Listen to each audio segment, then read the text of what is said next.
So does Chen start when Ada says go? Yep.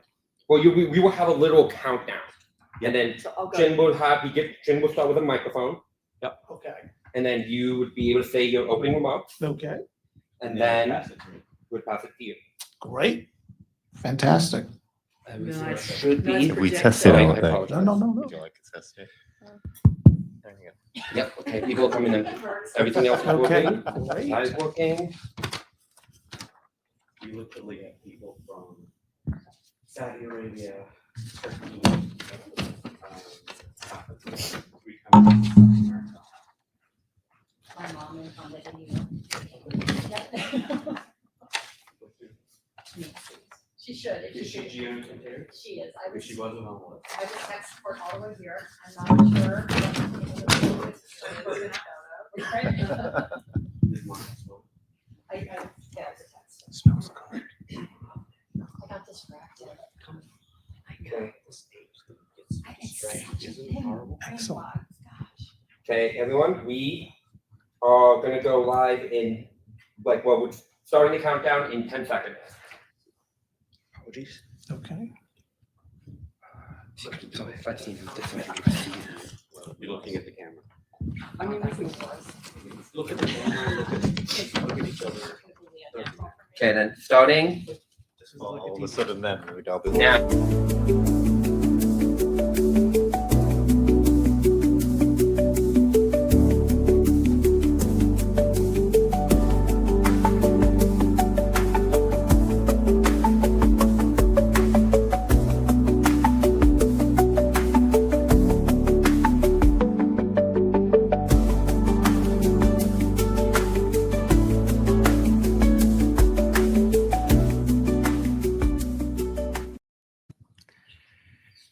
Welcome, everyone, and thank you for joining us today. I'm Ching Pham, a shareholder here at the Boston office of Greenberg Charig.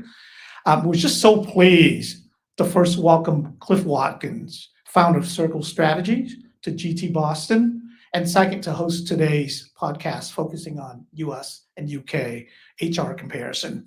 Of course, this opportunity is not only made possible, or was made possible by my good friend Kirsten Chambers Taylor of Taylor Pathway, who reached out to us a few weeks ago to see if we'd be able to host this event. But very briefly about our firm before I turn the microphone to Cliff. GT, as some of you may know, is a global law firm of 2,900 plus lawyers in 49 different locations in the US, Europe, the Middle East, Latin America, and Asia. We're a full service law firm with a client base that ranges from small startups to multinational corporations. And the Boston office in particular is home to about 100 attorneys practicing law in a number of different areas, including banking and finance, corporate, labor employment, government affairs, intellectual property, just to name a few.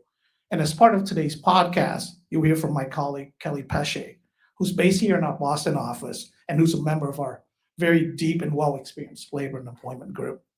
Now, considering what we're seeing happening across the country and globally, I can only imagine how timely today's conversation will be. So again, welcome to GT Boston, and I'm going to turn the mic back over to Cliff. Thank you very much, Chin. Welcome, everyone. We're really excited to have the folks in person. This is our first hybrid webinar that we've had at Circle Strategy. So we're really excited to be here with people in person and with all of those who are joining us remotely, whether you're in the US or around the world. And thank you for GT to hosting us today. We're really excited. So I'm going to kick off the podcast just to give some framework on the conversation. We're going to be talking today mostly about stress and anxiety in the workplace. And we're using the comparison between the UK and the US to draw some clear distinctions between what's happening there and what's happening here. Now, stress and anxiety is stress and anxiety. It's the same there as it is here, but how we're handling it as employers is different. And so we have some great colleagues with me joining to speak about what their experience has been and what they bring to the flavor of stress and anxiety and how to reduce it. So I'm going to start off with asking Andrea to give us some background on you and some background on stress and anxiety. Excellent. So I'm Andrea Giancanteri. I'm co-founder, co-CEO of the Whiny Gynae. The Whiny Gynae is patient perspective on menopause and menopause care and treatment in the workplace and everywhere else. So the Whiny Gynae, I will just give you the background on the name. Women presenting with gynecological symptoms that doctors don't know how to handle have historically been referred to as whiny women. And when we learned this, we decided that we would take that moniker back so that it couldn't be weaponized against women. And so we're the Whiny Gynae. And so that makes it so that people cannot deny us care, gaslight us, or tell us that our symptoms aren't real when it comes to menopause. And menopause symptoms, very well-known ones, are things like vasomotor symptoms. Those are your hot flashes or hot flushes, as they're called in the UK. They're your night sweats, your insomnia, your exhaustion, your brain fog, a number of different things that are impacting what is 20% of the workforce, a loss of $1 billion in productivity. So we want to make sure that women get the care that they need, and that's what the Whiny Gynae does. Great, thanks, Andrea. Hello, everyone. Thank you for joining us. I'm Kelly Pache. I am of counsel here at Greenberg Traurig in Boston. I have been focusing on labor and employment law for about 15 years as an attorney. That has been the forefront of my practice. So we help clients often develop policies, procedures, handbooks that address things like stress and anxiety in the workplace. And we're seeing a lot more and more that is manifesting itself as well in other physical symptoms, which at least here in the US, there's an obligation on the part of employers to either accommodate employees who need certain accommodations and things like that. So we assist our clients with a full spectrum of employment-related issues, and this will be a very interesting discussion today. Great, thanks, Kelly. Hi, everyone. I'm Andrew Fay, and I'm CEO of the Bryce Group. And simply, we help businesses who want to expand into different territories by providing a range of professional outsourced services, accounting, tax, HR, global mobility, payroll. So as an organization, we help employers navigate the complexities of knitting together different employment territories. My background as well, I employ people in the UK and in North America, so I can give a slightly different insight. And I've also worked for a North American business for over 2.5 years, so I have experience of what it's like leading a predominantly UK business and leading a North American business, so I have an insight into how both sides of the Atlantic think about these things slightly differently. So I'll probably be giving the employer's perspective a little bit today. That's great, thanks. Excellent. So just a few housekeeping things. We're going to have some question and answer time at the end for folks who are joining us virtually to send some questions in the chat. And we're going to just have this be an open discussion and share your opinions and insights. And I'm going to kick it off with a question. And the first question that we're going to talk about is some key differences between the US and the UK, specifically in employment. And there's a key difference specifically to how we employ people here in the US and how we employ people in the UK. And I think it's very important to talk about this and highlight this difference, because immediately it creates a certain amount of stress and anxiety between the difference, between the two ways. In the US, it's an at-will employment, so employees can come and go when they want. The employer can have the employee come and go when they want. In the UK, it's a different situation. You sign a contract, and the intention is that you're going to be working for that employer for a while. So Kelly, can you give us some insight into your experiences with how that creates stress? Yes, absolutely. So as Cliff mentioned, in the US, predominantly, most folks are at-will employees. Probably at least 75% of the American workforce is at-will employees. So what that means here is an employee can be fired for any reason or no reason at all. Certainly not discriminatory reasons and things protected by law. But for the most part, employers have wide discretion if they want to change course, if you're not meshing well with the team, if they don't think that position is necessary anymore. I mean, a whole host of reasons. So it certainly adds a layer of significant stress and anxiety on the American workforce that really the rug could be pulled out from you at any given moment. In the US, there's no notice requirement. An employer doesn't have to give you, 6 months notice or something if they're letting you go. So oftentimes folks are being faced with layoffs or terminations or separations without really any notice at all and left sort of scrambling to, look for a new job, provide for their family. So having that sort of hanging over a number of employees' heads, really the vast majority in America, adds a new layer of stress that the employees here have to deal with. So Andrew, tell us a little bit about some of your experiences in the UK, employing individuals in the UK, and you have to let them go. How does the contract relationship there impact? Yeah, so in the UK, you have to follow a rigid process in terms of documenting performance management, in terms of sharing that information, having open dialogue, putting in a performance management plan to assist that individual with the corrective course actions that need to happen to try and fix the issue. That in the US, the at-will employment allows you to almost terminate that employment straight away.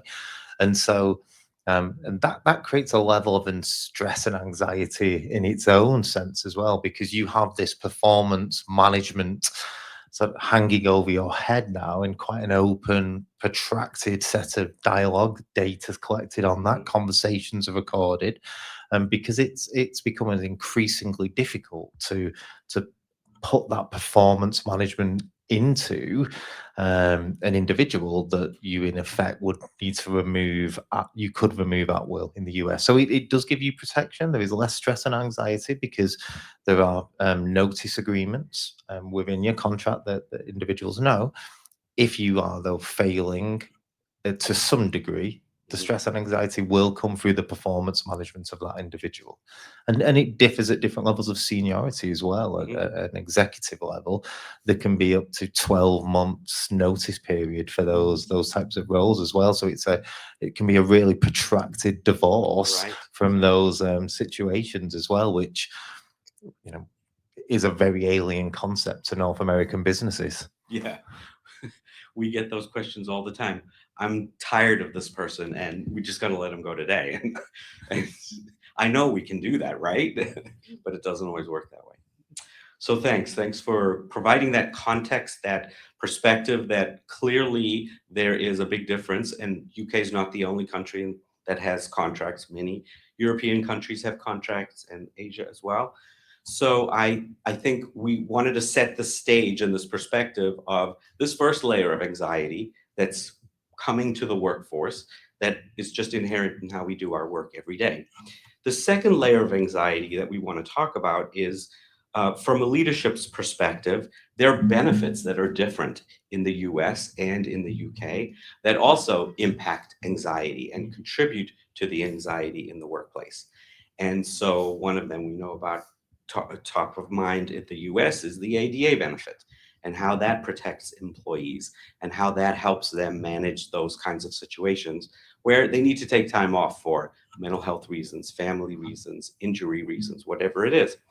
So tell us a little bit, Kelly, about how you've navigated ADA with your clients when it comes to helping the employee reduce the stress using the law to help them be successful with whatever they're dealing with. Yeah, absolutely. So, and really in the US, there's kind of two statutory frameworks that would apply. There's both the FMLA, the Family Medical Leave Act, if someone's really experiencing a significant medical event could be due to stress and anxiety, that protects folks to take a leave of absence and sort of step away from work for a period of time.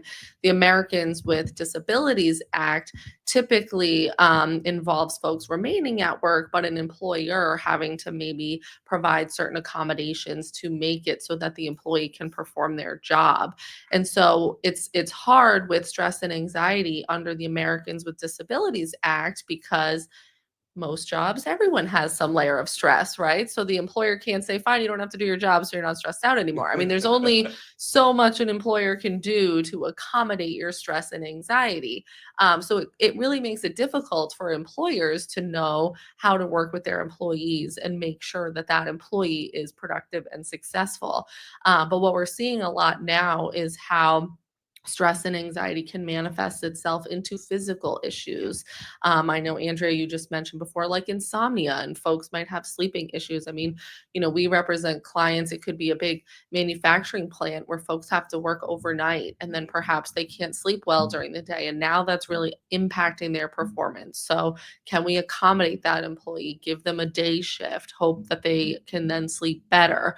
We're also seeing, at least here in North America, there's been more socialization. And here in Massachusetts in particular, the use of marijuana is legal. And we have a number of employers who, if there are drug testing policies in place at the job, but folks find that that helps relieve stress and anxiety, they might want an exception to that policy. And is that something an employer is willing to allow? So, in terms of the Americans with Disabilities Act, we're seeing more and more how stress and anxiety is manifesting itself into more physical symptoms.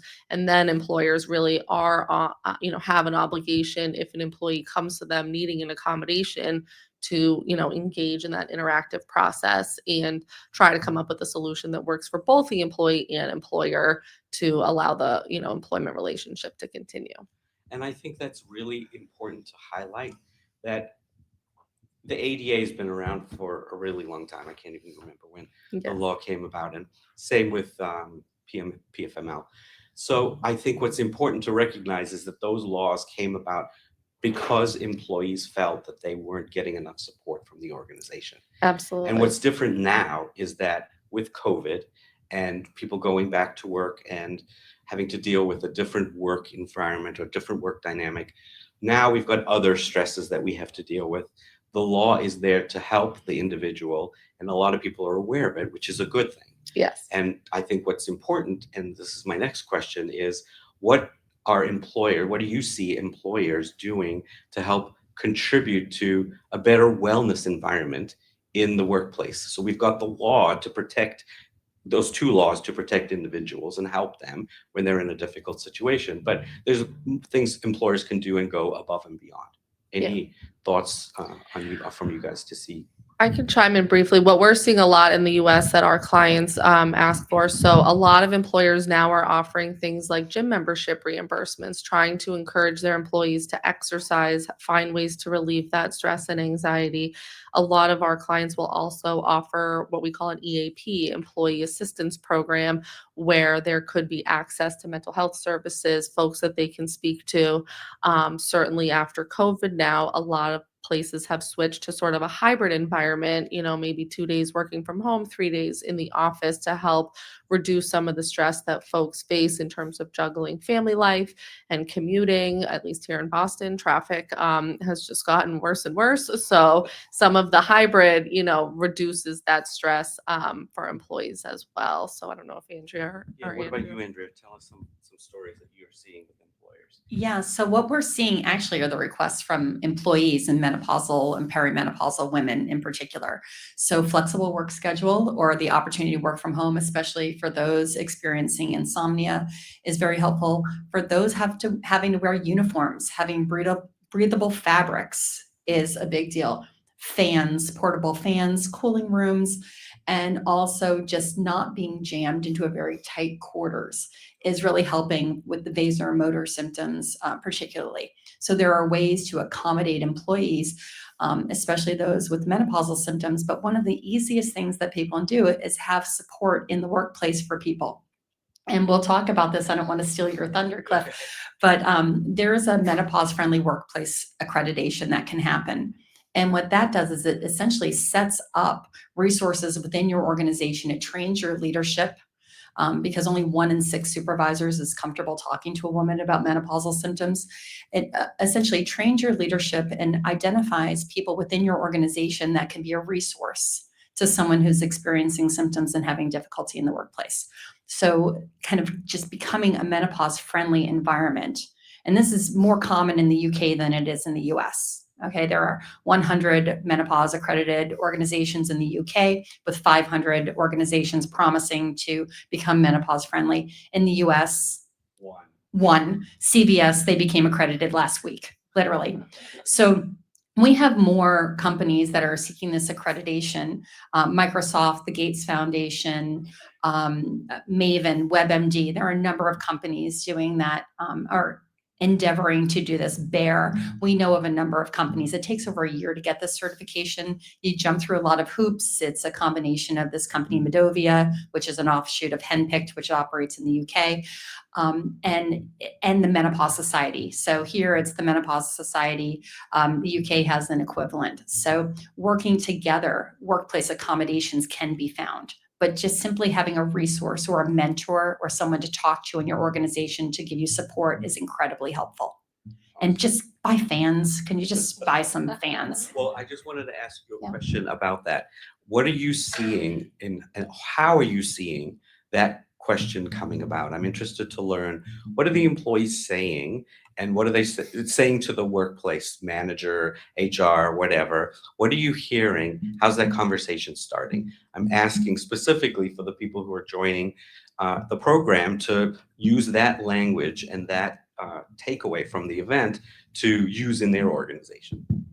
So I think women are really, I think they're a little bit uncomfortable talking about aging in the workplace. 31% of women are comfortable having these conversations. The bulk of women are not comfortable. We don't want to be perceived as weak. We don't want to be perceived as incapable of performing our functions. But these symptoms are happening at the peak of our careers. So the things that they ask for, or the things they typically do themselves, is they bring their own fan. They make sure they have access to cold water. They become the butt of the joke. Oh, here I am with my hot flash. Oh, brain fog, right? Like you play it off and you minimize your own symptoms. But what you really should be doing is finding a leader in your organization to talk to about these things. Some of the accommodations are very simple and easily implemented. So from my perspective, as a self-employed person who works from my home and determines my own schedule, is that you should be able to have these conversations. HR is predominantly female. I mean, historically, at least in the US, you should be able to have these conversations. And you should remember that there can be more than one female leader in an organization and you're not in a race for the top. So what you can do is just have an honest dialogue with someone that you trust. And ask for simple things. If I have a really bad night of sleep, can I please work from home? This is just happening via Zoom. Can I just work from home? Why do I have to sit in my office? I'm just going to be on Zoom all day. So it's really common sense practices that can help the female employee as they're in perimenopause and menopause. And I just want to know, who's the HR person in your company? Me, and I'm excellent at my job. Did you want to say something, Andrew?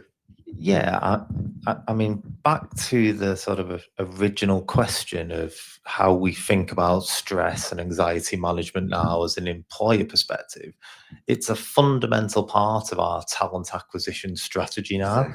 Exactly. We have 3 generations working together in a workforce, and so there are a plethora of things that affect each generation with stress and anxiety differently, whether you're just entering the workforce, just leaving full-time education and understanding how to interact with people of different generations, probably the first time you've had KPIs, targets, and adapting to work-life pressures. You've then got the sort of the middle range elements where they're competing for the roles and the stress and the anxiety of career and sort of I need to perform.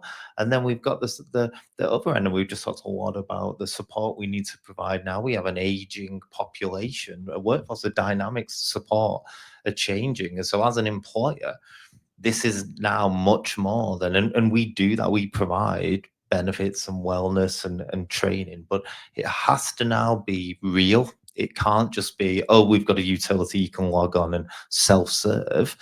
The UK especially is an extremely competitive marketplace for the right talent, and those companies that actually live and breathe and provide that right level of stress and anxiety support get the best people. It's undoubtedly the way you have to take it seriously now. Are there special or unique, let's call them benefits or ways you manage the employees at Briars? You've got a large organization that you're responsible for. Could you share a few Yeah, bits of things you do? I could see, yeah, as if the special or not, I don't know, but I can share some of the things we do and to try and make it real and approachable to people. We have mental aid first aiders, for example. So sometimes people don't feel comfortable talking to the boss, talking to HR. Could it sort of be on my record? Could it be? So we have the concept of mental aid first aiders that people can reach out to and talk. That's embedded within the culture. We have the online training. We provide menopause training to all of our organization. We're an 80% female organization. 60% of the leadership's female. It's important to us and frustrating that it is a joke sometimes because, you know, it's really important and it's the same seriousness for that training as we do for our right to work and anti-money laundering checks, the training that we put people through. It's just the same. It's no different. And we try and weave our sort of social responsibility into that as well, to give people sort of an outlet a little bit for stress and anxiety, whether you want to take that day off to spend time with dealing with a cause you're passionate with, or if you just want it to be a duvet day. We do things like that that really sort of help, because back to the point of we have 3 generations working together, what is a stress and anxiety management tool for you will be very different to your colleagues as well. So we try and make it personal to the to the individual, but how we train and support our managers, I think, is the cool thing that we try and do a little bit different. Everybody's very mindful of it. And I think you probably see that in your retention, your retention numbers. You probably see all those efforts in your leadership and how they're working so well with you. I'm going to put you on the spot as a leader of an organization that's predominantly women. What do you think are some of your successes in ensuring that you're dealing with this appropriately? Stress and anxiety for everyone, for women, for older women, it doesn't really matter. What are you seeing that you can touch and say, this is what I'm doing to help manage my organization with stress and anxiety? Yeah, I think one of the things that we do is it's never not an agenda item. It's a live thing for us. It's woven within our senior leadership team. It's woven within our board. It's something that we talk about all the time. Our global HR director oversees that across the different countries and territories as well. So having it's the same as every habit, isn't it? If you just do it once and you have a training day and then you put your leaflet in the drawer, we've all been on management training courses where you leave and you think, oh my God, I'm going to be so different after today. And then you're not, 6 months later, you can't remember the name of that. And so that's what we try and do. We have it as part of our leadership training. It's part of our culture. We have values and behaviors which talk about,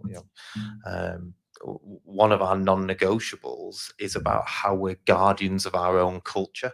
And that's part of that we look after each other. We make this a place that, one of the mantras I have is I want to lead an organization that I would be proud if my children told me they'd interviewed there.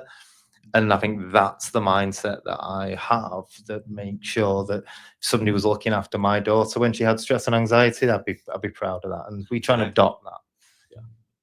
And in the US, we have certain cultural behaviors that are different than the UK. And I'd like to spend a couple minutes identifying what some of those are, how we see our approach to stress and anxiety. I can speak personally, just my family has never been, I'm talking about prior generations, have never wanted to talk about it, never wanted to address it, never wanted to go to a counselor, never wanted to get some help from a doctor about mental health issues. And so I can speak about that as a US cultural behavior.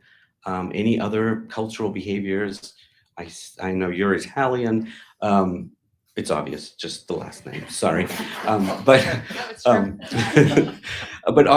from the UK, from your experiences, Kelly, what are some of the cultural differences that you run into that explain why and how we deal with mental health? Yeah, So one difference I think we see a lot of as well is, folks in the United States are not as prone to taking vacations and taking time away from work to focus on their mental health.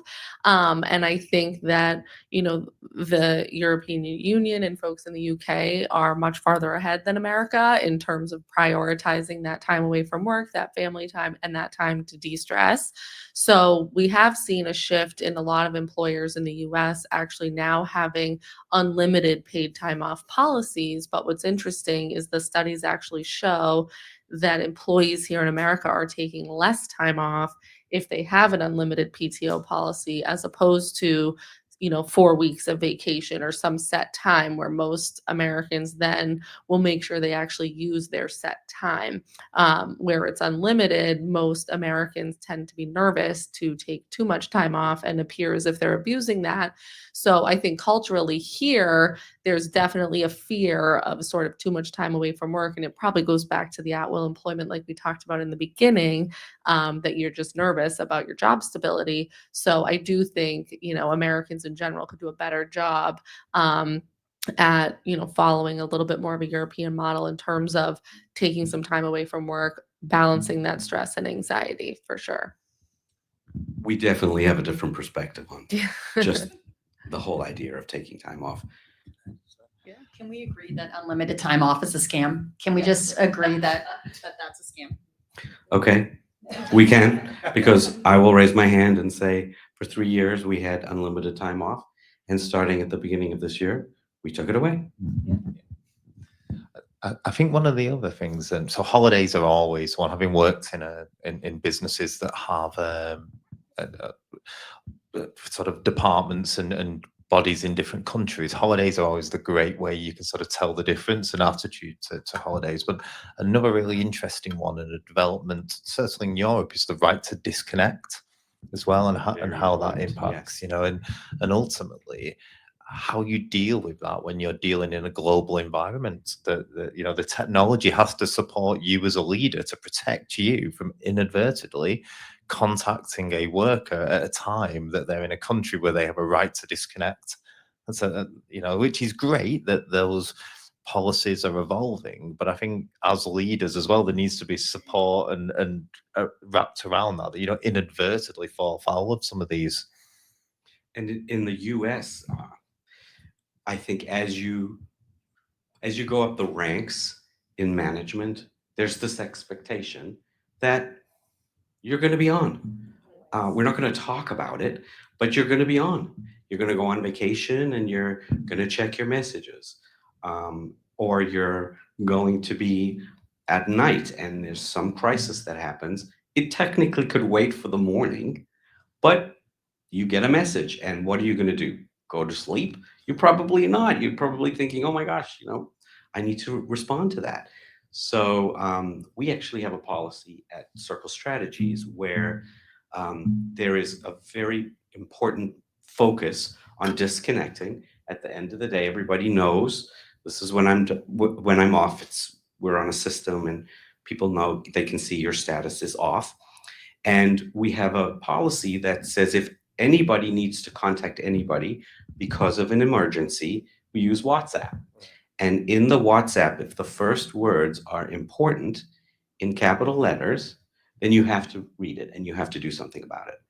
And that gives agency to people to say, okay, Cliff sent me a message at 3:00 in the morning, which I do, and I don't have to do anything about it. Yeah. But as long as it's got an important next to it, I have to do something about it. And so my history is actually that I worked in big ad agencies in Boston, and I decided to stop the day that I was traveling nonstop. I gained 30 pounds. I was on a plane twice a week at least, and I was renovating my bathroom. And the contractor just said, I need you here to make some decisions. Can you please be here this day? And so I said, okay, and I'm going to work from home this day. I sent every article of clothing I owned out to the wash, dry, fold service, and everything went to the dry cleaner because that was the day I was going to accomplish everything. And midday, I got a call and said, we need you to be in Irvine tomorrow. I said, I can go to Irvine tomorrow. And they said, no, we need you in Irvine for a meeting tomorrow. We need you to fly out in 6 hours. I had to collect my dirty clothes back from the wash, dry, fold service.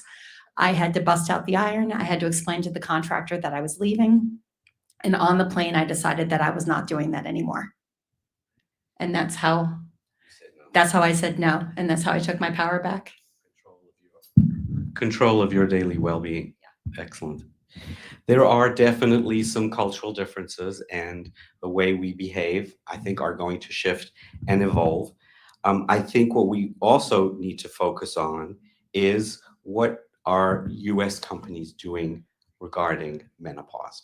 And that's a conversation that came to light when we decided to do this program and talk about stress and anxiety, because it is, and this is a cultural difference, I think, in the US, it is unspoken. Even in social engagements, you're not going to, the woman is not going to bring up in the social conversation they're going through menopause. It's not what we talk about. And so obviously in the workplace, it's even more restricted. And so I think that as a contributor of stress and anxiety to the workplace, with so many women who are at the peak of their career and working later, late 60s into the 70s, where they're still experiencing that, and please shed some light. I think it's important to recognize and for employers to understand what are the impacts and what are the impacts of that to your workplace, not only to the people who are experiencing menopause, but those around them. And what can they do to support those people? Sure. So we're endeavoring at the Whiny to remove the stigma around menopause conversations. We talk about menopause nonstop. And just ask anyone in my life if they talked about menopause this much, and the answer would be no. But my dad is very well versed in menopause now, and so we're talking about it nonstop. The impact to the workforce is $1.8 billion in losses in productivity. That's the impact on the workforce. It's 20% of the workforce is menopausal. How can you support us? Just don't be jerks. Just don't make us the butt of the joke. We're not. We're human beings, and we're going through a physical transformation. And the transition is not fun for many of us. And we talk about absenteeism or presenteeism, depending on where you're located. And yeah, of course, our presenteeism is impacted. Most of us are seeing 6 to 8 doctors before we're properly diagnosed and our symptoms are treated. So of course, we're missing time.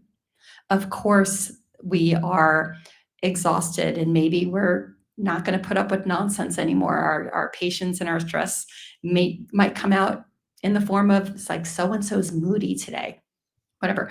But there are things that can happen. And some of the things that can happen is, and it's not right for 100% of the population, menopausal population, but it is right for many of us. And that's hormone replacement therapy. In the UK, there are 3x the number of women on hormone replacement therapy in the UK than there are in the US.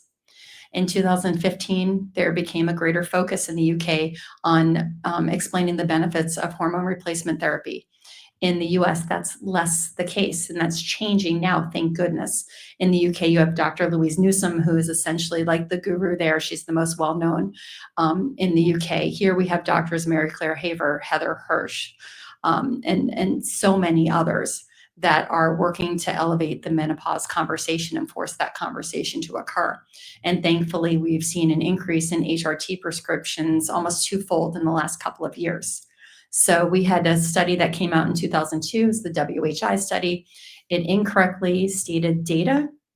It used biases from the researchers to put out a press release and an article, and the data wasn't released for about, I think it was 15 days after that announcement took place.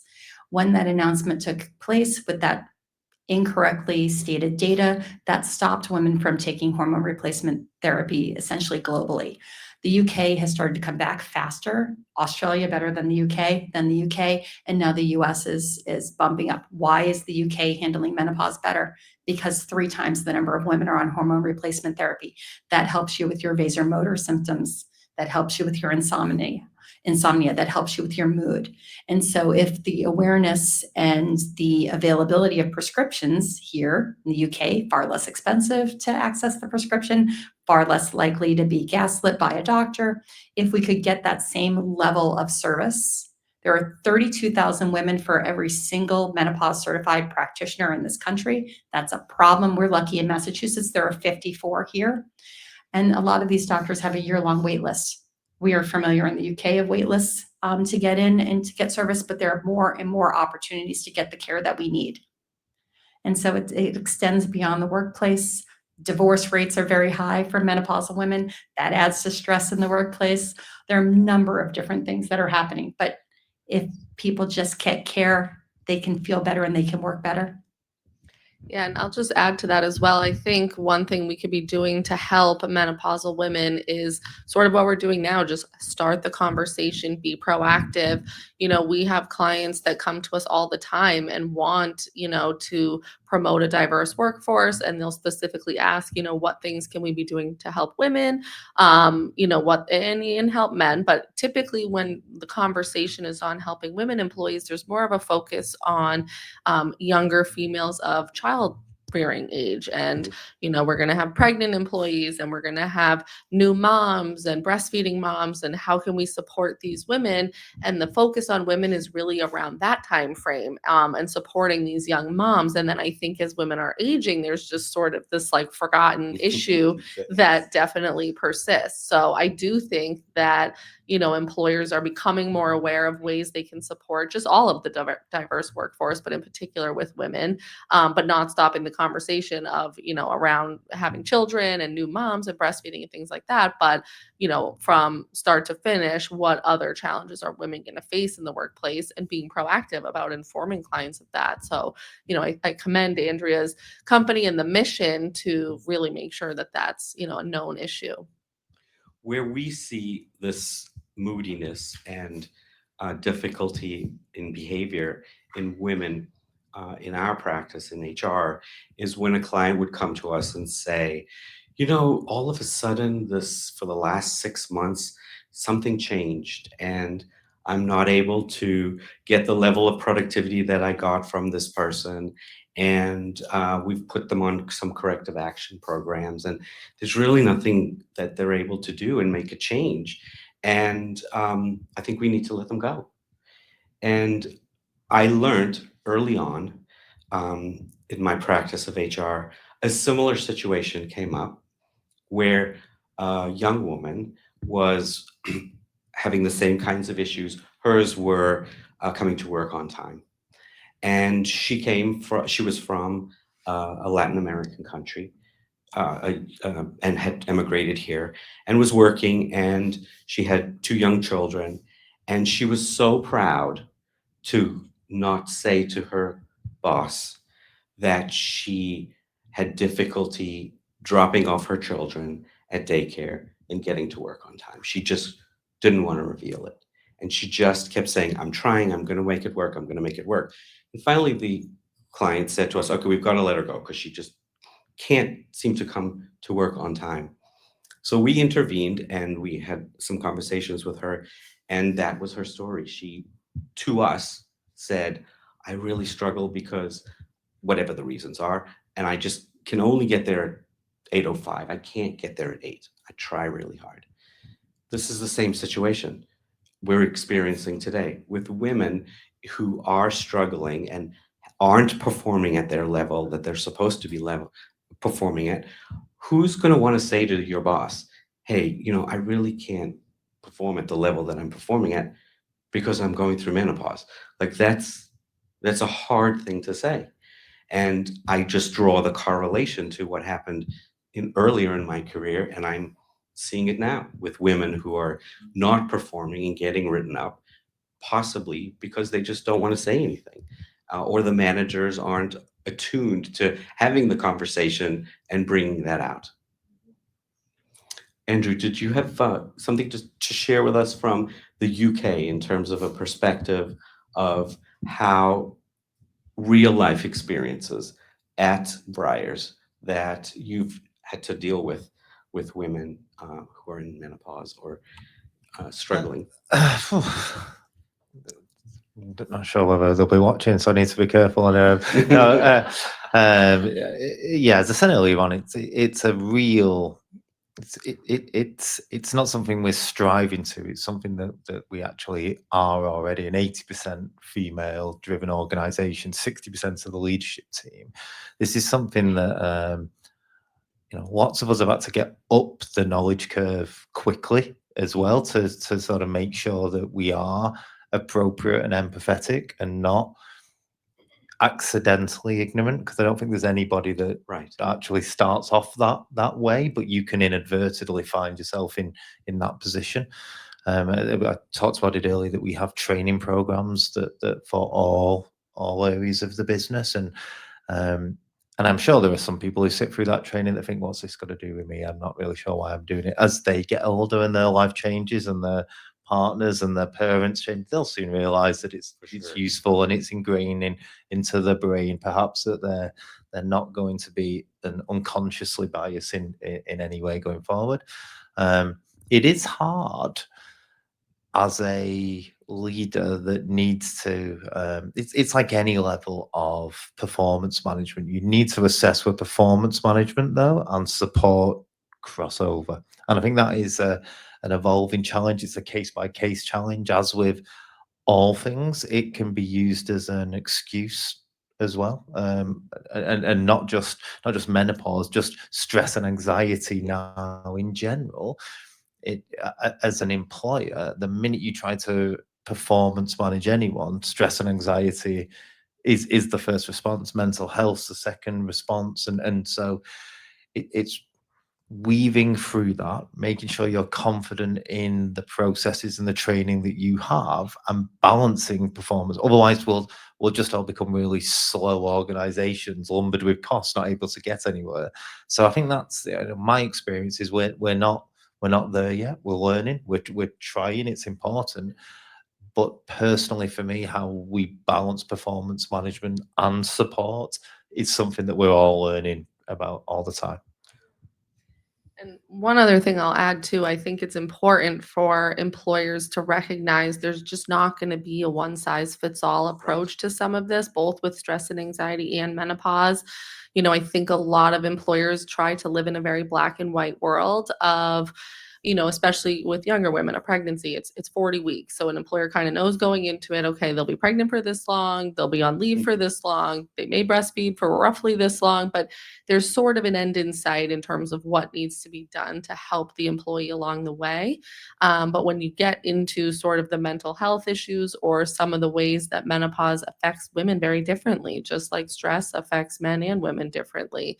And it may last longer for some, or some folks, have an easier time dealing with it, but there's not going to just be some click of a button response that's going to, be applicable to everybody. So it's going to require a little bit more, individualized conversations. And I do think, it's incumbent upon employees to advocate for themselves, make sure that their supervisors are understanding their particular situation, because it may still be very different than somebody else who's already been through that. I think we've learned a lot today. I certainly learned from Andrew that, and to draw the correlation to the initiatives that organizations took on with DEI. And the initiative, the learning lesson that is clear to me is it's an all organization change. It's not a click of a button type of approach. I think if you're going to deal with stress and anxiety in the workplace, everybody has to deal with it, and it has to be manifested through everything that you do and become part of the culture. The same with DEI, the same with dealing with other issues that occur in the workplace. It can't be just a click of a button. So I learned that. Thank you for sharing that. Any other learning lessons from you folks that you feel are important to share with the audience that we haven't talked about, or you want to reiterate as we close? It's just, if you're not going to support 20% of your workforce, you're going to end up with some trouble. So just remember that we're not going anywhere, although 10% of us do consider leaving our jobs in perimenopause and menopause, but you cannot operate without us. Excellent. Thank you, Andrea. Kelly, any last remarks or comments you want to share? Takeaways? That's hard to top. I think that's a good one to leave it at. But again, I think it's just important, again, for employers and employees alike to just keep those lines of communication open.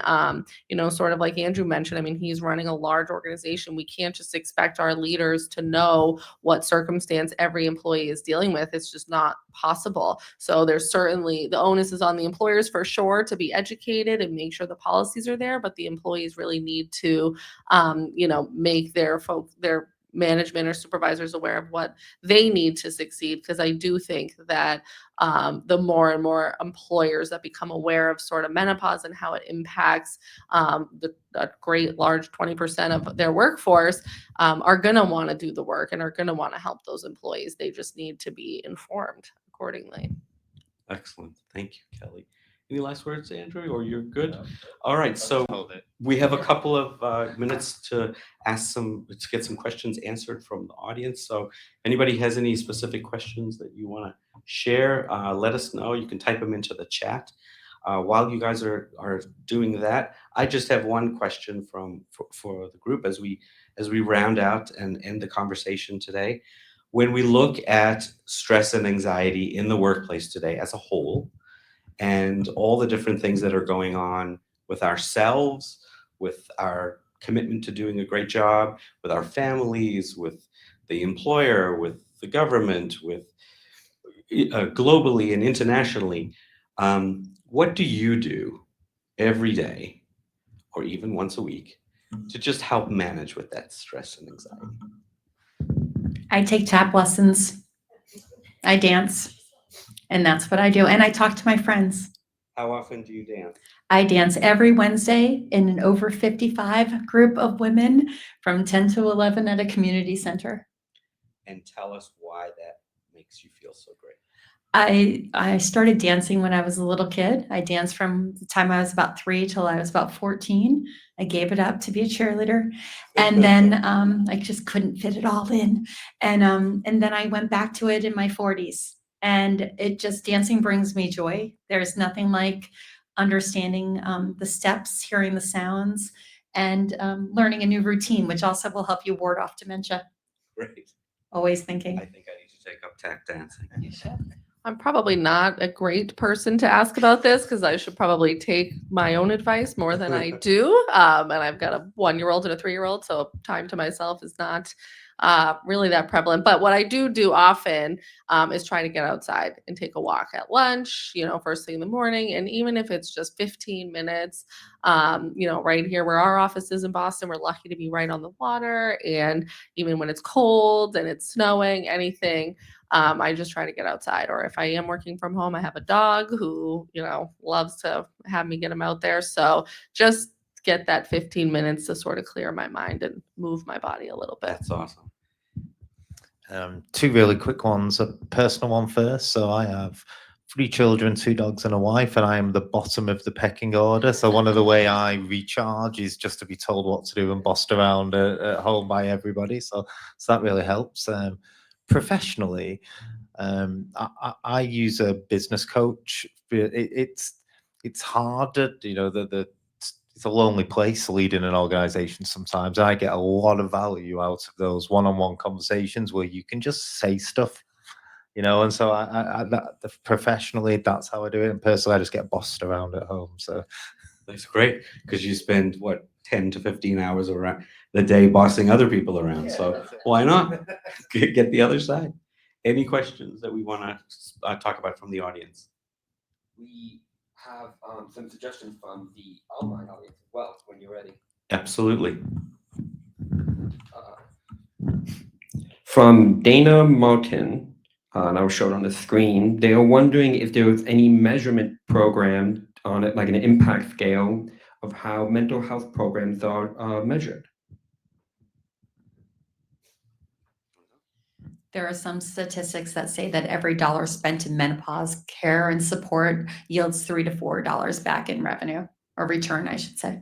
So basically, if you're spending that amount of money to reduce stress and anxiety for mental health, specifically around women that are 50 and over, you're getting how much back? $3 to $4. Worth it, right? I think so. Any other? We have another question from Catherine, wondering, why do you personally think women are struggling, or special subject of struggle in the workplace? We're exhausted. We're exhausted. We lack sleep. In perimenopause, we could have changes in our cycle that are very disruptive, embarrassing, challenging. We start to experience a symptom called brain fog, which is not actually a medical term, but something that's known to happen. There are a number of different things that are causing women to suffer as they go through menopause and perimenopause. And I think I'm not an expert, but just know from experiencing it with my family that even at 20s and 30s and 40s, women have different experiences than men, and many child rearing, even if you're not child rearing, there's many different things that happen to a woman than to a man, and so there's lots of that contributing. Yeah, there's a lot of studies as well in terms of how women advocate for themselves in the workforce. So, especially in the United States, there's a lot of studies around like gender pay gaps and if men are making more money in a certain role than women, and sort of why is that the case? And a lot of studies find that typically, even in an interview process, men are just more likely to push for more money, whereas women are more likely to sort of just take what they are given. And I think that kind of just persists in terms of advocating for mental health as well. Women tend to kind of shy away from conflict, don't want to seem like they're the problem in the workforce or that they're not capable of doing their job.